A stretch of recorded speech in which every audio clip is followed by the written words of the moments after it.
la paix soit sur vous, les frères et les sœurs. Vous, apparemment, ne serez que 30% parmi les personnes qui regardaient ma chaîne à être abonnés. Abonnez-vous à ma chaîne pour la soutenir. Abonnez-vous à ma chaîne pour rendre plus grand le message qui est le nôtre et notre projet. Abonnez-vous à cette chaîne, votre chaîne, parce qu'il s'agit à un moment donné de nous donner du poids. De nous donner du poids pour pouvoir être influent et pour pouvoir diffuser un message de paix, un message de miséricorde, un message de civilisation. Abonnez-vous donc, c'est gratuit.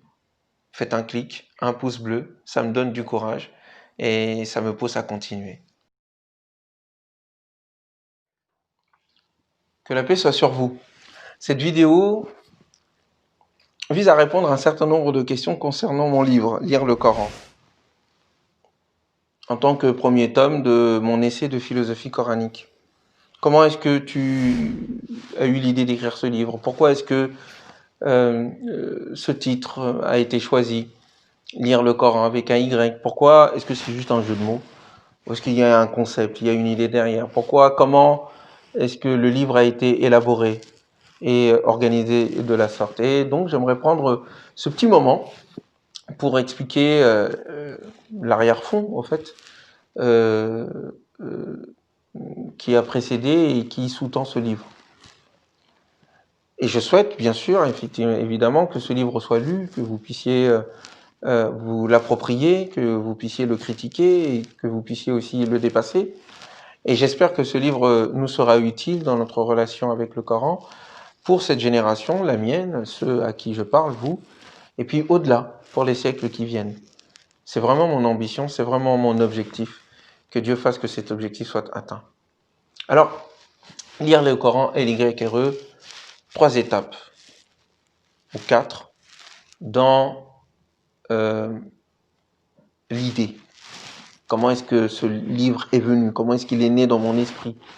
Et pour quelles raisons?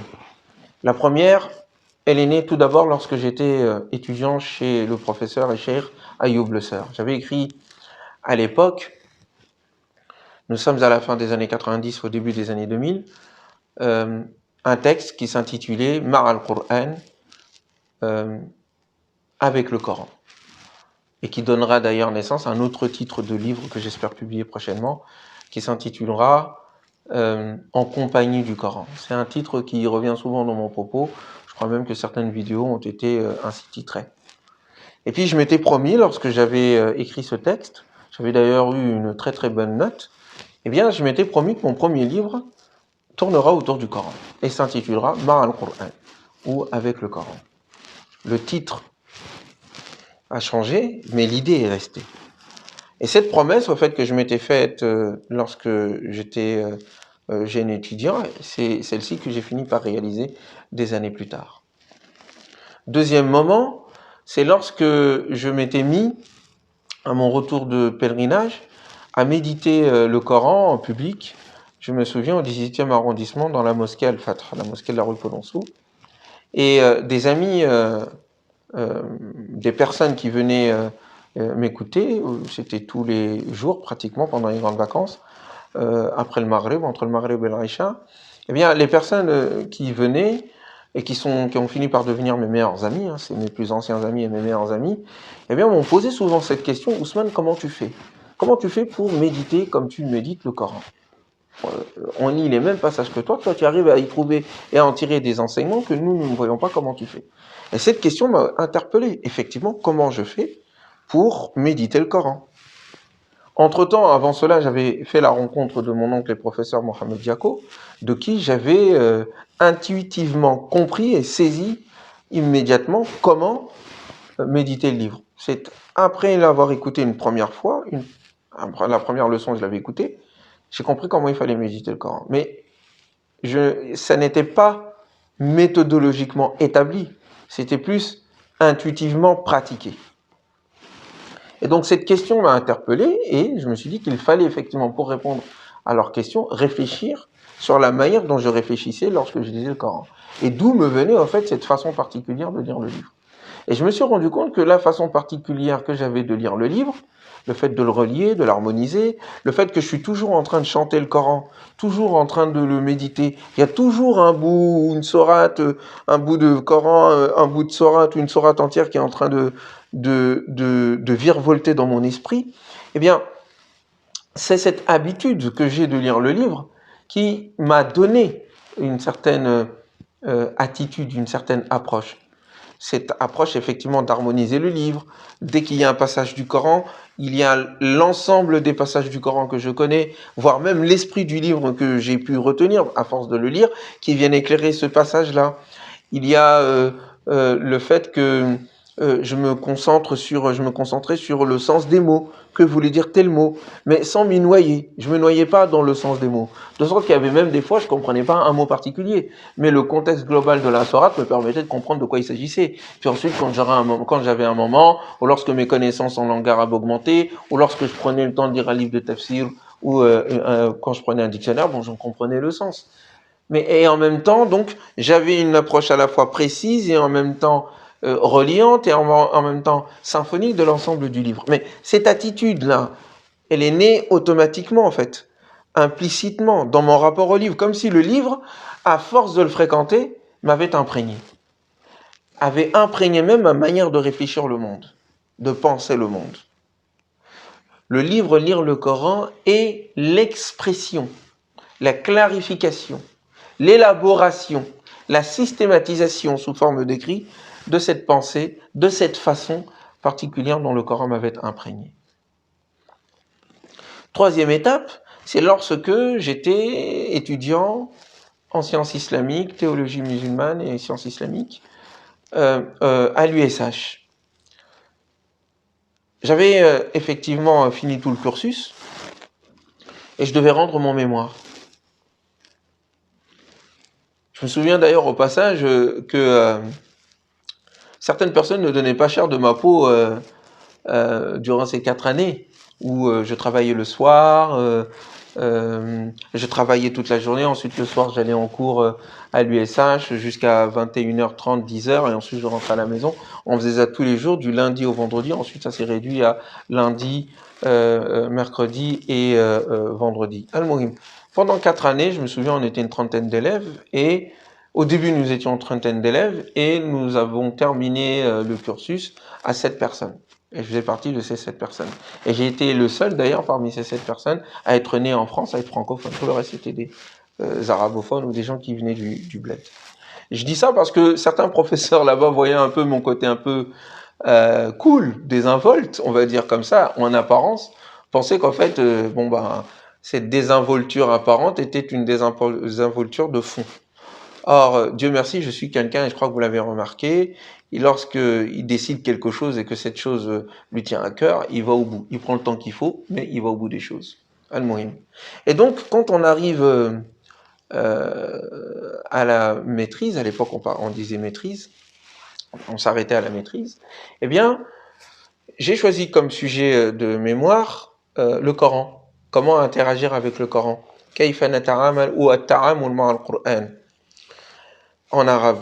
Et au fur et à mesure de l'élaboration de l'étude, je me suis rendu compte qu'il y avait une contradiction entre ce que j'avais appris des sciences islamiques, des sciences du tafsir du Coran, que je connaissais très bien, les différentes règles des sciences du tafsir que j'ai étudiées, à l'USH bien sûr, à la madrasa de Cheikh Ayoub, avant cela quand j'étais au Sénégal durant mon adolescence, et à travers des choujours que j'ai pu rencontrer au sein de ma famille, ou au-delà et en dehors, et surtout auprès du Cheikh Mohamed Diako. Et donc je me suis rendu compte qu'il y avait une contradiction entre ces sciences islamiques, ou en tout cas les sciences du Coran, et le Coran lui-même, et ce que j'en avais compris, ce que j'en avais appris. Je me suis rendu compte que lorsque je méditais le livre, eh bien que je n'utilisais jamais les notions d'abrogeant et d'abrogé. Je n'en avais jamais eu besoin pour comprendre un passage du Coran. Que je n'avais jamais eu besoin d'utiliser les causes de la révélation. Jamais pour comprendre un passage dans son universalité. C'est très très rare. Je connaissais plus ou moins parce que j'ai une culture, alhamdoulilah, due à mes lectures et à mes études, et oui, à mes études et à mes lectures, une culture générale qui me permet de savoir que telle sourate, vu le sujet que ça donne, a été à un moment révélée à tel moment. Mais de façon générale, j'en avais jamais besoin pour méditer un passage du livre. Et donc, je me suis quand même posé des questions. Et j'ai même vu une contradiction flagrante entre les sciences du tafsir, d'une part que je connaissais bien, et ce que le Coran m'avait appris. Sachant que la problématique que je voulais, ou la question à laquelle je voulais répondre à travers cette recherche, c'était est-ce que le Coran proposait sa propre méthodologie de lecture du livre? Et je me suis dit, pour un livre que l'on dit être un livre qui explicite toute chose, un livre qui explicite toute chose et qui ne parle pas de la manière dont il veut être médité, compris et lu, serait incongru, il y aura un problème. Et effectivement, de l'implicite que j'avais en moi, j'ai réussi à passer à l'explicite que je trouvais dans le livre. Je me suis rendu compte que le fait que j'étais attentif, j'essayais de faire très attention aux mots, que j'essayais de me concentrer à ce que le livre disait, que j'essayais de ne pas faire intervenir ma culture le plus possible en tous les cas, de lire le Coran de façon objective et de relier tout le Coran tant que faire se peut pour comprendre un passage ou des passages ou en tirer des leçons et faire comme si le Coran me parlait à moi directement dans mes problématiques quotidiennes et dans mes problématiques et dans mes soucis du quotidien et dans les enjeux qui sont les miens, sans enfermer le Coran dans ma vie personnelle en ayant accès à son universalité. Je me suis rendu compte que tout cela, implicitement, je le faisais, mais le Coran le dit explicitement. Explicitement. Et c'est là que j'ai compris qu'en fait, c'était le livre, à force de le lire depuis que j'étais tout petit, qui, mine de rien, avait imprégné ma manière de le lire, sans que je m'en rende compte, et de comprendre le monde. À partir de là, j'ai décidé donc de ne pas continuer à écrire mon mémoire, puisqu'il y avait un problème majeur entre ce que j'avais appris, d'une part, à l'école, et ce que j'avais compris, d'autre part, dans ma vie personnelle et intime avec le livre et le Coran. Il me fallait donc reprendre tout à zéro, questionner les sciences du tafsir, comprendre le paradigme de ces sciences-là, comprendre pourquoi, si oui ou non, il y avait une contradiction entre celle-ci et le Coran, et surtout vérifier si ce n'était pas des élucubrations de ma part. Effectivement. Et malheureusement ou heureusement, moi je suis quelqu'un qui, lorsqu'il ne croit pas en quelque chose, n'arrive pas à le faire. Que ce soit dans le domaine des études, dans le domaine du travail, dans le domaine personnel, intime. Quand c'est pas, si ça vient pas de moi, je le ferai pas. Je me forcerai, j'essaierai mais j'y arriverai pas. Donc, j'ai souvent tendance, quand je ne crois pas en quelque chose, de ne pas, même pas le commencer, ou si je l'ai commencé, de ne pas le terminer. Et de revenir en arrière pour faire les choses telles que moi je le vois, telles que je souhaite qu'il soit, et en tout cas qui répondent en mieux à mes aspirations. Quatrième étape maintenant, donc tout cela est là, tout cela est prêt dans mon esprit, théoriquement c'est présent, en pratique je le fais quotidiennement avec mes amis, en méditant le Coran, à travers les cours que je donnais à la mosquée, mais aussi dans le cadre d'associations et autres où je me trouvais, et puis tout seul aussi, ou avec ma famille, lorsque souvent avec ma mère, mon père, des amis, on prenait des passages du Coran et on se mettait à méditer là-dessus le week-end en discutant. Donc une pratique qui est présente, une théorie qui naît, et donc il faut le prétexte, l'émotion, la flamme, l'étincelle qui va me pousser à écrire. Sachant que dans l'écriture aussi, je suis un autodidacte. J'ai appris sur le tas. J'avais du mal. C'était plus facile pour moi de m'exprimer. J'ai, Dieu merci, une capacité à dire clairement les choses qui sont dans mon esprit. Et c'était pas la même chose à l'écrit. C'était un peu plus compliqué parce que je n'avais pas suivi le cursus habituel. Et donc j'ai dû commencer par la poésie. Une poésie parce que amoureux que j'étais à l'époque, je me suis mis à écrire de la poésie. Et en fait, c'est par la poésie que je me suis mis à l'écriture. D'ailleurs, cela se voit dans mon style. Et ça, c'est un premier élément. Deuxième élément, l'écriture de textes beaucoup plus poussés, beaucoup plus philosophiques et plus, systématiques, c'est fait lorsque je suis rentré à Sciences Po, ou lorsque j'ai fait donc de la philosophie. et j'avais écrit un certain nombre de textes.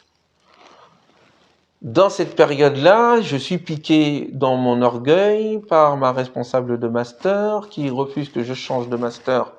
Je voulais faire un master recherche et le prétexte qu'elle trouve pour m'empêcher de changer de master est un prétexte fallacieux, mais qui m'avait un moment blessé et m'a fait un moment douter de moi, lorsqu'elle m'a sorti que je ne pouvais pas faire de la recherche parce que je ne savais pas écrire, je ne savais pas élaborer d'idées, et en même temps, par ailleurs, elle me disait que oui, que je suis pas le seul à lire beaucoup de livres, à lire du Edgar Morin, et à me poser des questions. Il faut vous contenter du comment et arrêter de poser des questions sur le pourquoi. Donc tout ceci m'a un peu piqué au vif. Et j'avais besoin en fait de me prouver à moi-même pour pas me laisser enfermer par son regard, d'écrire. Et donc j'ai pris une année sabbatique. Et je me souviens, c'était pendant les grandes vacances, j'ai commencé à écrire un texte qui s'appelait la philosophie des signes. J'avais écrit un texte qui s'appelait Poétique, le paradigme d'Iblis, ça c'était dans le cadre de mon master en philosophie. Enfin, de mon cours de philosophie politique en master stratégie territoriale. Et puis, je me suis surtout mis à écrire systématiquement mes pensées sur le Coran. Et donc, c'est ce qui va suivre, en fait, pendant à peu près 8 ans. L'élaboration de ce livre, à côté des livres, des écrits de poésie, que j'espère bientôt publier, des écrits de textes politiques, que j'ai intitulés Résistance manifeste, et d'autres types d'écrits que j'écrivais par ailleurs. Donc c'est l'ensemble, c'est dans le terreau de ces écrits que je fais moi-même dans mon coin à côté le matin ou quand j'ai un moment tout seul, c'est dans ce terreau que s'est construit et s'est élaboré le livre Lire le Coran. Donc voilà à peu près comment est-ce que ça s'est fait. C'est une longue aventure de réflexion avec le Coran, de réflexion sur soi-même, d'amélioration de mon style, de précision des termes que j'utilise. Et lorsque je rentre donc après ma diplomation de Sciences Po, je rentre en master en islamologie à l'école pratique de d'études, j'en profite pour connaître l'approche des modernistes, dite historico-critique et herméneutique du Coran. Donc je connais les sciences du tafsir d'une part, puisque j'ai étudié à l'USH. Puis je connais aussi l'approche dite moderne du Coran, à travers mes lectures et à travers mes études dans l'islamologie. Et donc je suis en capacité, à partir de la méthodologie coranique de méditation du Coran, que je pense avoir en tout cas extrait du Coran lui-même, je suis en capacité d'opérer en même temps une critique à la fois des sciences de l'exégèse classique, en tout cas des sciences du tafsir de l'exégèse classique, et des sciences historico-critiques et herméneutiques établies vis-à-vis du Coran. Donc l'introduction du livre traite la question de l'approche du Coran, notamment historico-critique et herméneutique, même si je touche aussi les différentes approches classiques du Coran. Et dans le chapitre 4, si mes souvenirs sont bons, qui s'intitule « Délire », avec un tiré entre le D et le lire, eh bien, je parle des sciences du tafsir où j'en présente le paradigme et démontre en quoi est-ce qu'il y a une contradiction entre ces sciences-là et le Coran. Tout le reste va ensuite, et là je rentre dans la deuxième phase de mon propos, dans le contenu donc du livre. Tout le reste essaye de dessiner la méthodologie, comment est-ce que le Coran veut qu'on l'approche, d'une part, à partir de ce qu'il dit bien sûr, à partir de ce qu'il est, et à partir de ce qu'il dit qu'il est. Je reprends mon propos. Il y a ce que dit le Coran de la manière dont il veut être lu. C'est dans le 5e chapitre. Mais cette façon dont le Coran veut être lu sous-tend une théorie du Coran sur lui-même. Donc le Coran se décrit. Il parle de son élaboration. Il parle de ses caractéristiques. Il parle de son objectif. Comment est-ce que le Coran se décrit? Qui permet de comprendre pourquoi est-ce qu'il va être lu de telle manière et pas d'une autre manière. Pourquoi est-ce qu'il dit qu'on doit le méditer et qu'il demande à ce que nous ne l'interpréterions pas, nous ne l'interprétions Pardon. Pourquoi est-ce qu'il ne parle pas de tafsir, rendre clair, alors qu'il parle de lui-même comme étant un livre clair? Mais pourquoi est-ce qu'il dit qu'il est mutashabih, symbolique, et qu'il est en même temps muhkam, précis? Pourquoi est-ce qu'il dit que ces livres ont été sagement, solidement, magnifiquement établis, ils ont été déployés, détaillés? Pourquoi est-ce qu'il dit qu'il est issu d'un livre céleste, un livre métacosmique? Et quelle est la conséquence de cette conception qu'il a de lui-même sur son contenu? Pourquoi est-ce qu'il dit qu'il est inimitable? Il dit qu'il est infaillible. Il dit qu'il n'y a pas de doute en lui. Il dit qu'il est cohérent. Quelle est la conséquence de cette description du Coran sur lui-même dans la manière dont on l'approche? Pourquoi est-ce que le Coran s'appelle Coran? Quelle est la philosophie qui se trouve derrière ce terme, Qur'an? Pourquoi s'appelle-t-il Furqan, le discernement? Pourquoi est-ce qu'il s'appelle Aya, signe? Pourquoi est-ce qu'il s'appelle Dhikr, le rappel? Pourquoi? C'est à toutes ces questions que je tente de répondre dans le livre. Et en m'appuyant sur le Coran, sur ce qu'il dit, en m'appuyant sur ce qu'il est, et en m'appuyant sur l'harmonie de ces deux. Il ne doit pas y avoir de contradiction entre ce que dit le Coran de lui-même et la manière dont il veut être lu d'une part, et la manière dont il est dans les faits entre nos mains telles que nous le voyons. S'il y a contradiction entre ce qu'il dit et ce qu'il est, cela veut dire qu'il y a un gros problème méthodologique du jour pas, et surtout qu'il ne vient pas de Dieu.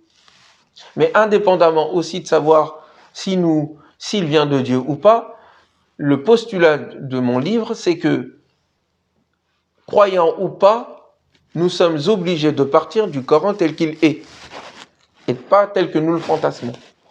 Tel qu'il est, c'est-à-dire qu'il n'a pas été chronologiquement organisé, qu'il est organisé différemment de la manière dont il a été révélé, et donc il faut être conséquent avec ce fait, et la façon dont aussi les sourates ont été juxtaposées, quel est le sens, et la manière dont il a été ordonné. Par exemple, je mets en évidence dans le Coran que chaque sourate a un sujet. Alors que quelquefois, on a l'impression qu'on passe d'un sujet à l'autre et qu'il n'y a pas d'ordre précis. Bien au contraire, et je le montre à travers la sourate Al-Baqarah et d'autres sourates, que non seulement il y a un sujet qui permet de comprendre la raison pour laquelle la sourate a été construite de telle manière, mais en plus, il y a des relations entre les sourates, de sorte que les introductions des sourates répondent toujours à leur conclusion, et que la conclusion d'une sourate est reprise par l'introduction de la sourate qui vient après, systématiquement, d'une manière ou d'une autre, explicitement ou implicitement. Mais ça demande de la méditation, de la profondeur, et non pas une lecture de surface. Ça demande à ce qu'on ne la raconte pas, on ne la ramène pas devant le Coran, qu'on essaye d'être attentif, qu'on l'écoute, qu'on le comprenne, et que tout le temps, qu'on fasse preuve d'humilité. Nous ne sommes pas obligés de comprendre tout le Coran pour le lire. Nous sommes par contre obligés d'essayer de comprendre tout ce qu'il dit. Et ce que nous ne comprenons pas, nous le mettons de côté en attendant que notre niveau intellectuel puisse augmenter ou en attendant que nous trouvions une personne qui puisse nous aider à nous donner des informations. Mais de toujours garder le contact, la relation avec le livre. C'est de tout cela dont nous avons parlé. Puis, à la fin du livre, nous indiquons pourquoi lire le Coran et les Grecs RE. Et je pourrais m'arrêter là et vous dire, vous n'avez qu'à acheter le livre et comprendre pourquoi et les Grecs RE. On peut arrêter là. Moi, je rigole. LYRE, pourquoi? Parce que, au fond, il s'agit, vous l'avez compris quand j'ai parlé au tout début de ma relation avec le livre, à chaque fois que j'ai un passage dans mon esprit, je chante souvent le Coran. Souvent. Je le chante tout le temps, depuis que je suis tout petit, depuis que je suis tout jeune. On me voyait tout le temps, je me souviens, quand mon père m'avait laissé une récitation. À l'époque, c'était des cassettes. Je me fais vieux. Une cassette de Cheikh Mahmoud Khalil al-Husari.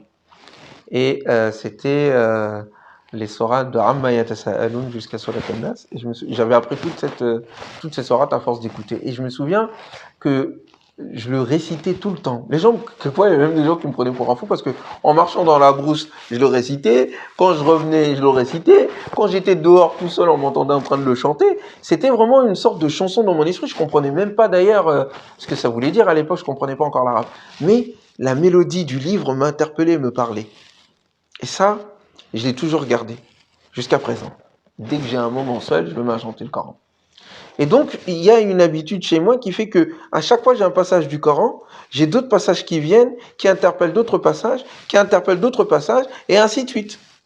Et donc, ça fait une sorte de symphonie dans mon esprit. Donc, c'est ça que je traduis au fait. Quand je lis le passage, pas un passage ne vient sans que j'ai déjà une idée de ce qu'il y a avant, de ce qu'il y a après, et de d'autres passages qui viennent automatiquement se relier dans mon esprit pour éclairer ce passage-là et lui donner une dimension nouvelle qui correspond à mon expérience du moment. Puis ensuite une autre fois, parce que j'ai grandi entre-temps, ou j'ai changé entre-temps, ou j'ai un autre point de vue à partir duquel je regarde, eh bien il y a une autre combinaison, une autre redisposition, un autre ordonnancement, un autre tartil, dirait le Coran. Et donc je me suis rendu compte qu'il y avait à la fois la lecture, qu'on le faisait de quelque chose, c'est-à-dire la capacité à réunir des éléments épars dans un sens donné. Il y a le fait de relier, tilawa, tout un propos qui permet de raconter une histoire ou d'exposer euh, un monde. Et puis il y a la notion de tartil, qui sont tous les trois utilisés, ce sont des terminologies coraniques, qira'a, tilawa et tartil, qui tournent autour de la notion de lire, de comprendre, de relier les choses, pour en comprendre le sens. Oui, mais chacune est aussi spécifique. La qira'a réunit les éléments dans un sens donné, la tilawa relie et le tartil harmonise. C'est tout cela qui se fait lorsque je lis le Coran. C'est tout cela qui se fait lorsqu'on veut méditer le Coran, lorsqu'on veut entrer dans sa profondeur. Pour méditer le Coran, il faut être attentif à la précision de ses mots, être attentif à la relation des signes entre eux et à l'intérieur de la sourate et entre les sourates, et il faut être à l'écoute de sa symphonie et de son harmonie qui devient harmonisation du monde. Qur'an, qui veut dire le fait de relier constamment et de lire constamment. Donc c'est une théorie du Coran qui va déborder le Coran lui-même pour engager une lecture globale sur l'ensemble du monde. C'est le sujet du deuxième tome de ce livre qui s'intitule Philosophie des signes ou Osmosophie. Mais c'est une autre histoire.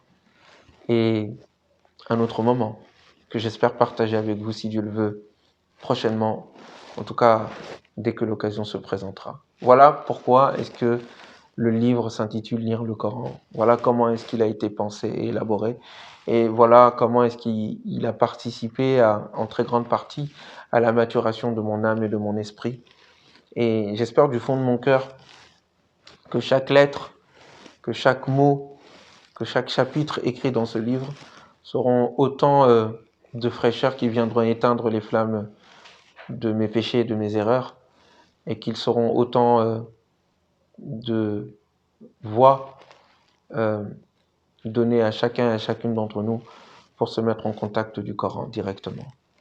Si dans tout ce que je dis et dans tout ce que j'ai écrit dans ce livre, vous retenez ce fait, lire le Coran directement, non pas pour cela ramener en parlant comme un savant, mais venir à lui comme un croyant qui désire se rapprocher de la parole de son Dieu.